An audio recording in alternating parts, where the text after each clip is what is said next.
आदाब अर्ज़ है अहबाब। आज मैं आपको एक नावल का तारुफ दूँगी और ये नावल है बानो कुदसिया साहिबा का और इसका उन्वान है शहर लाजवाल आबाद वीराने। इस नावल का तारुफ देने से पहले और उस पर थोड़ा तबसरा करने से पहले मैं ये वाज़ेह करना चाहूँगी कि मुझे बानो कुदसिया साहिबा से कोई इख्तिलाफ़ नहीं है। उनके तकरीबन सारे ही अफ़साने मैंने पढ़े हैं, पीछे मेरी अलमारी में मौजूद हैं, और जो उन्होंने ज़िंदगी की किताब लिखी है राह रवा, मैंने वो भी पढ़ी है।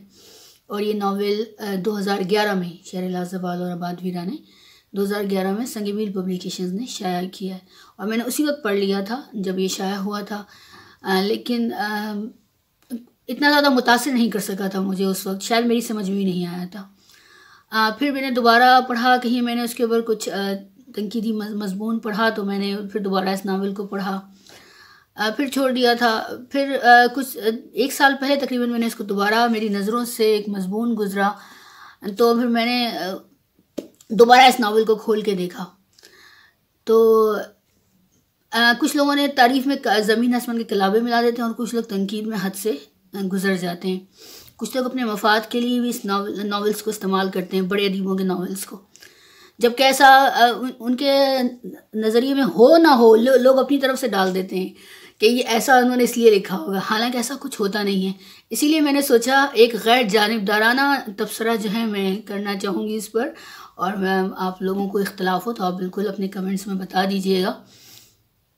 तो जब नावल का से कुछ इक़्तिबासात मैंने अपनी वॉल पर लिखे तो तब भी हमारे बहुत से अहबाब को यकीन नहीं आया था कि बानो कुदसिया साहिबा ने लिखे, ना जाने क्यों।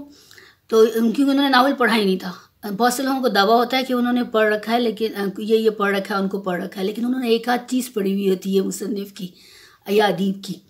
अगर आप किसी अदीब पर या मुसन्निफ़ पर तबसरा करना चाहते हैं तो उसको मुकम्मल पढ़ना होगा, तभी आप एक अच्छा तबसरा कर सकते हैं और किसी का तबसरा भी पढ़ सकते हैं कि जो उसने लिखा है। तो ये कहा गया, फिर मैंने नावल के सफ़ात लगाए थे तस्वीर खींच करके, नहीं भी उन्होंने ही कहा है ये। तो नावल जो है बानो कुदसिया साहिबा की एक ख़ास पहचान है, राजा गिद्ध, हासिल घाट, और एक और भी उनका मशहूर है बहुत, शहर बेमिसाल। शहर बेमिसाल में भी 2 जगह वो मुझे थोड़ा सा कंफ्यूज नज़र आई और 2 सवालात जो हैं वो मेरे जहन में भी हैं, उनके जहन में भी थे, और एक सवाल का जवाब तो मुझे मिल गया इस दुनिया में रहते हुए, शायद दूसरे का वो बाद मौत के बाद की ज़िंदगी में मिले। लेकिन बानो कुदसिया साहिबा को शहर बेमिसाल में दोनों सवालों के लगता है अब तक उनको जवाब नहीं मिले थे, या उन्होंने ज़ाहिर नहीं किए थे, या उन्होंने सोचा कि बाकी लोग भी सोचे इसलिए उन्होंने वो तहरीर कर दिया। बहरहाल शहर बेमिसाल भी अच्छा नावल है, राजा गिद्ध तो एक शानदार नावल है, वो कि उसमें भी कई जगह कन्फ्यूजन नज़र आती है, मज़हब की, दुनिया की, और कुछ और बातों की, नज़रियात की। लेकिन खैर है, वो भी अच्छा नावल है, मुझे पसंद है, क्योंकि बानो कुदसिया मुझे पसंद है। ऐसी कोई बात नहीं है कि मुझे उनसे कोई ख़ास परखाश है, खुदा ना खास्ता, ऐसा कुछ नहीं है। मैं तो ये कहना चाहूँगी, अगर साफ गोई से अगर आप लोग बुरा ना माने तो मैं तो ये कहूँगी कि हमने बानो कुदसिया को ज़ाया किया। पिछले दिनों मैं जिलानी बानो साहिबा को जब जैसा कि मैंने व्लॉग भी बनाया तो जिलानी बानो साहिबा की ज़हानत को इस्तेमाल कर लिया हिंदुस्तान में अपने फ़ायदे के लिए। एक अच्छे मुल्क की पहचान यही होती है कि वहाँ अपने दानिश्वरों को, अपने अदीबों को इज़्ज़त दी जाए, उनको सरकारी तौर पर उनकी सरपरस्ती की जाए। और गो के वो बहुत, उन्होंने भी कुछ तरह लिखा हुआ है ऐसा जिस पर हुकूमत बुरा मान सकती थी उनके, लेकिन नहीं माना। और हमारे यहाँ जो है मुसन्निफ़ीन हुकूमत के लिए ही लिखते हैं, जो कि एक प्रोपेगेंडा भी होता है और नज़रियात का प्रचार भी होता है। तो नावल में नज़रियात का प्रचार भी नज़र आता है, लेकिन थोड़े बेढंगे से अंदाज में।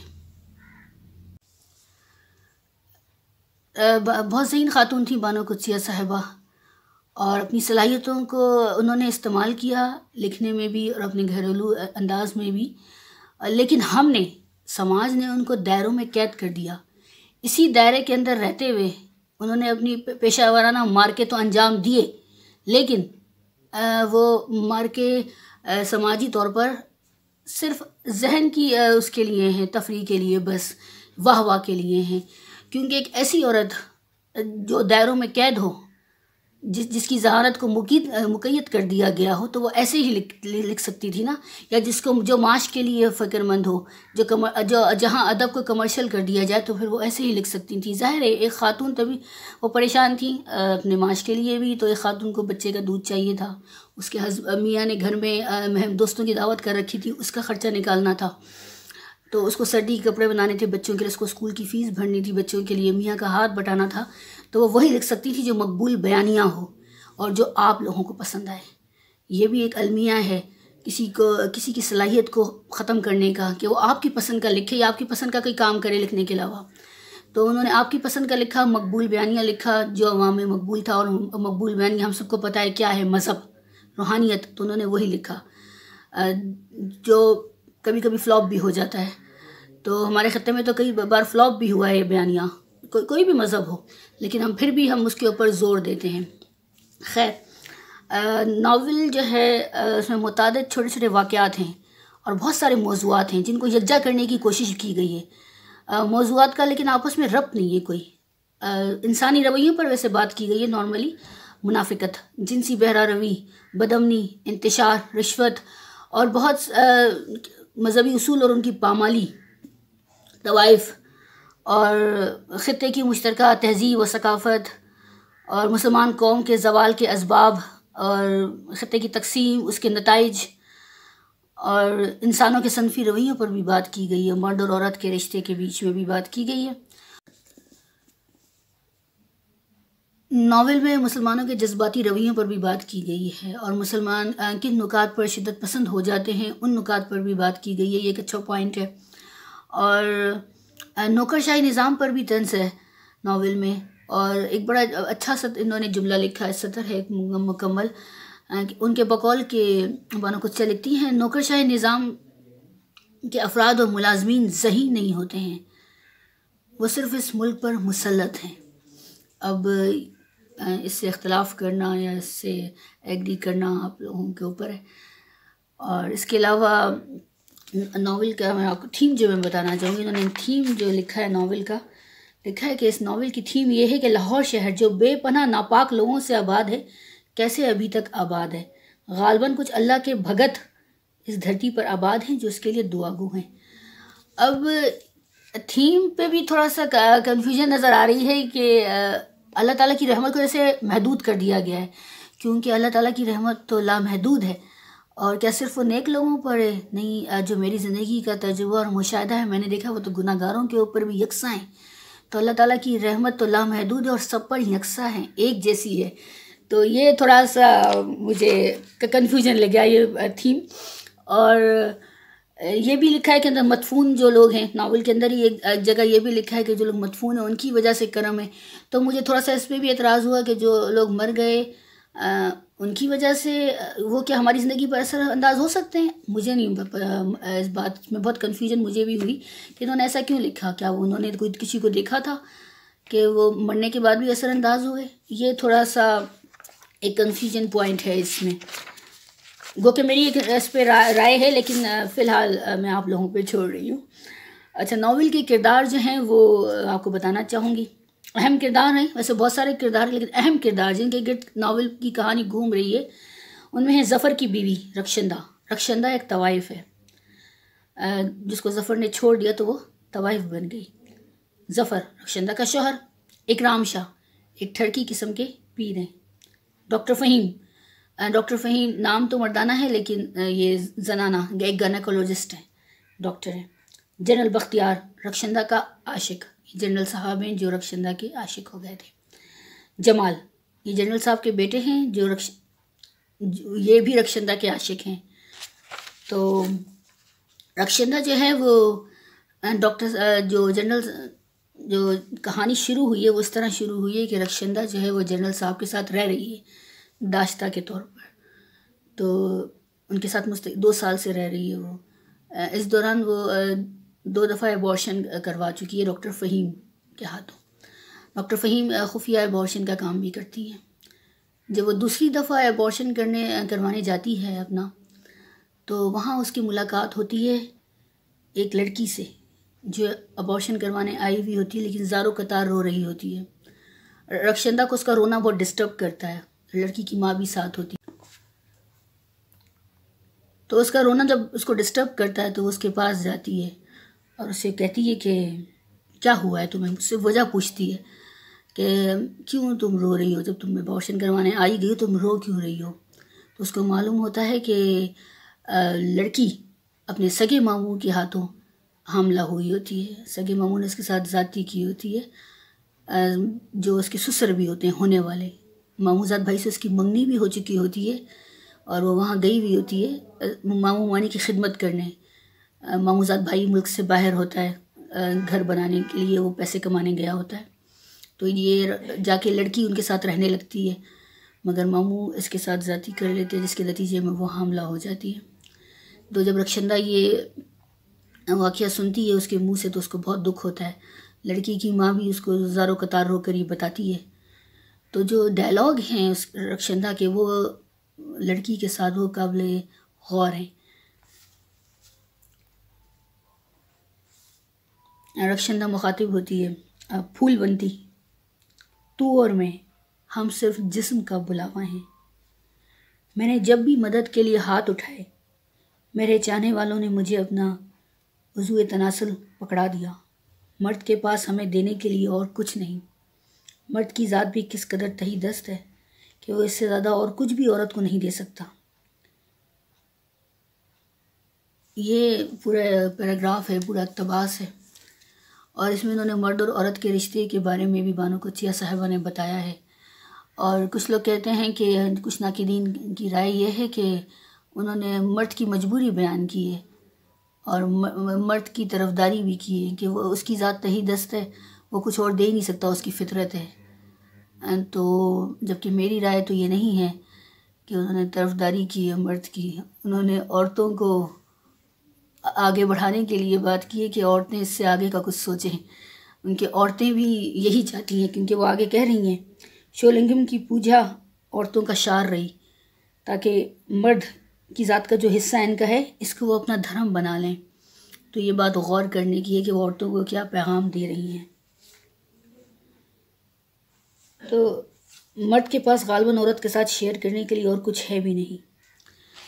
तो ये इसके साथ डायलॉग है, पूरा एक बाब है, ये आप पढ़ेंगे तो आपको अंदाज़ा होगा खुद ही कि वो क्या कहना चाह रही हैं। और हम अपनी अपनी समझ के मुताबिक सबने गौर करते हैं नावल के ऊपर, नावल के किरदारों के ऊपर या किसी अफसाने के किरदारों के ऊपर, लेकिन मुसन्निफ़ के ज़हन में क्या था ये बहुत कम लोग समझ पाते हैं। तो हम सब अपने अपने तौर पर इस किताब से कुछ समझ सकेंगे, कुछ सीख सकेंगे। खित्ते की तारीख़ी और तहज़ीबी सकाफ़त को भी इन्होंने इसमें डिस्कस किया है बहुत। और तकसीम से पहले कि कभी एक घराने की कहानी चल रही है, तकसीम पाकिस्तान बनने से पहले की भी, तो उसका भी एक छोटा सा इक़्तिबास मनाना चाहूँगी। ठाकुर चंदर सेन के घर में विधवा पाशी बहन का राज था। अभी इनकी उम्र कुल 22 बरस की थी, लेकिन उन्हें बेवा हुए पूरे 4 साल हो चुके थे। इनकी दोनों छोटी बहनें भी ब्याने चुकी हो चुकी थीं, लेकिन पाशी बहन जी का दिल लगाने और आंसू पोंछने में इस कदर वक्त लग जाता था कि कोई सरस्वती और शीलिकान के मुतालिक संजीदगी से सोच भी ना सकता था। ये पैराग्राफ भी बड़ा माने खेज़ है कि किस तरह रिश्ते जो हैं वो एक दूसरे को बर्बाद करते हैं। रिश्तों की जो गंभीरता है बर्रे सग़ीर में, वो किस तरह इंसानी ज़िंदगी पर असरअंदाज होती है। और सकाफ़त लिबास के ऊपर भी बात की गई है कि लिबास किस तरह लोग बदलते हैं तो ख़ुद भी बदल जाते हैं। हालांकि लिबास बदलने से ख़ुद नहीं बदलना चाहिए, लेकिन हमारे यहाँ लोग बदल जाते हैं, हमारे ख़ित्ते के लोग। इन्होंने इस पर भी बात की है।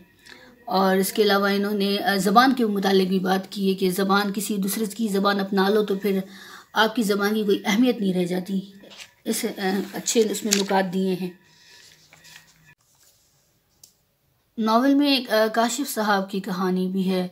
काशिफ एक पुलिस वाले थे, लेकिन फिर वो मुल्क छोड़कर चले गए, पुलिस की नौकरी भी छोड़ गए, क्योंकि वो जान गए थे कि ईमानदारी के साथ इस मुल्क में पुलिस की नौकरी करना मुमकिन नहीं है। तो एक पूरा बाब काशिफ की कहानी के ऊपर है।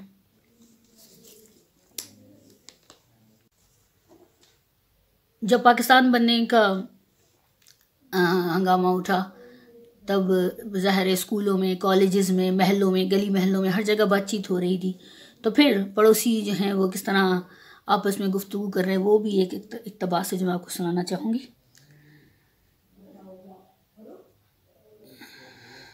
पता नहीं अब क्यों फरमाइशी कहा पड़ा।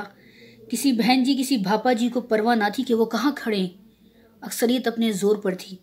अलग मुल्क मांगते हैं बहन जी, पता है क्या करेंगे अलग मुल्क से। फिर कहा पड़ा, बताओ बताओ, सयाने सारा कुछ खा पी जाएंगे, बाकी खानकाहों में जहाँ बसेंगे अल्लाह अल्लाह करने। एक और कहा, ये तुमने कैसे कहा। एक बहन जी बोली, पूरा हिंदुस्तान था इनके पास, हम तो रियाया थे मुग़लों की। फिर क्या किया, खा पी गए। कवाली सुनी और मुजरा देखा, हरम बसाए और खाते रहे। मुट्ठी भर अंग्रेज़ों ने सारा हिंदुस्तान हथिया लिया, अब फिर वही कुछ करेंगे। मुसलमान खाए पिए बगैर नहीं रह सकता, उसका पेट ही उसका दोज़ख है। बीबी हमसाई जल्दी से हाथ जोड़कर बोली, बहन जी परमात्मा बेटे को जल्द सेहत दे। अब फिल्म में इंटरवल होगा जब हम पहुंचेंगे। चलो चलो चलो, फिर सब फिल्म देखने चले गए। एक पड़ोसी मिलकर फिल्म देखने जा रहे थे, उससे पहले ये गुफ्तगू की जा रही थी। एक जगह लिखती हैं, लड़कियां कभी सियासत में दिलचस्पी ना लेती थीं, उन्हें साइंस और तरक्की का भी इल्म ना था, वो मज़हब को भी इतनी बारीकी से ना जानती थी। लेकिन ताजुब की बात है, मज़हब, सियासत और साइंस को लड़कियों में गहरी दिलचस्पी थी। वो लड़कियों का मुस्तकबिल ढाल रही थी, इनके हालात किस्मत से खेल रही थी। वो आज क्या थी और उन्हें कल क्या होना था, इसकी बारीक सी तार इन्हीं तीनों ने थाम रखी थी। ये भी एक दिलचस्प बाब है। तकसीम के वक्त का नक्शा खींचा है, वो भी दिलगीर है। एक बाब उस हवाले से है, किस तरह शादी हो रही थी और फिर अचानक ऐलान हो गया कि तकसीम हो गई है, पाकिस्तान बन गया है, और बलवाइयों ने किस तरह हमला किया। तो वो भी एक दिलगीर मंजर कशी है वहाँ पर।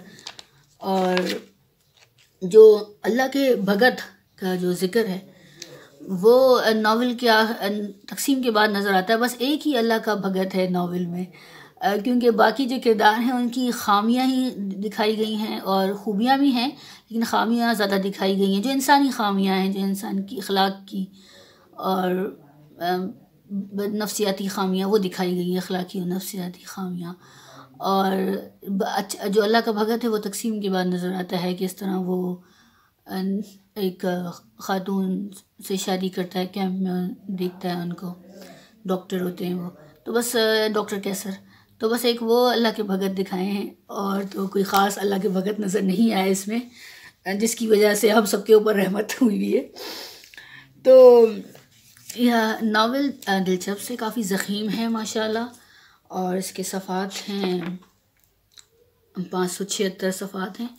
अगर आप लोग पढ़ना चाहें तो ज़रूर पढ़ें, और गैर जानिबदार होकर पढ़ें। अदब को पढ़ने के लिए गैर जानिबदार होना पड़ता है, चाहे आप किसी भी ज़बान का अदब पढ़ें।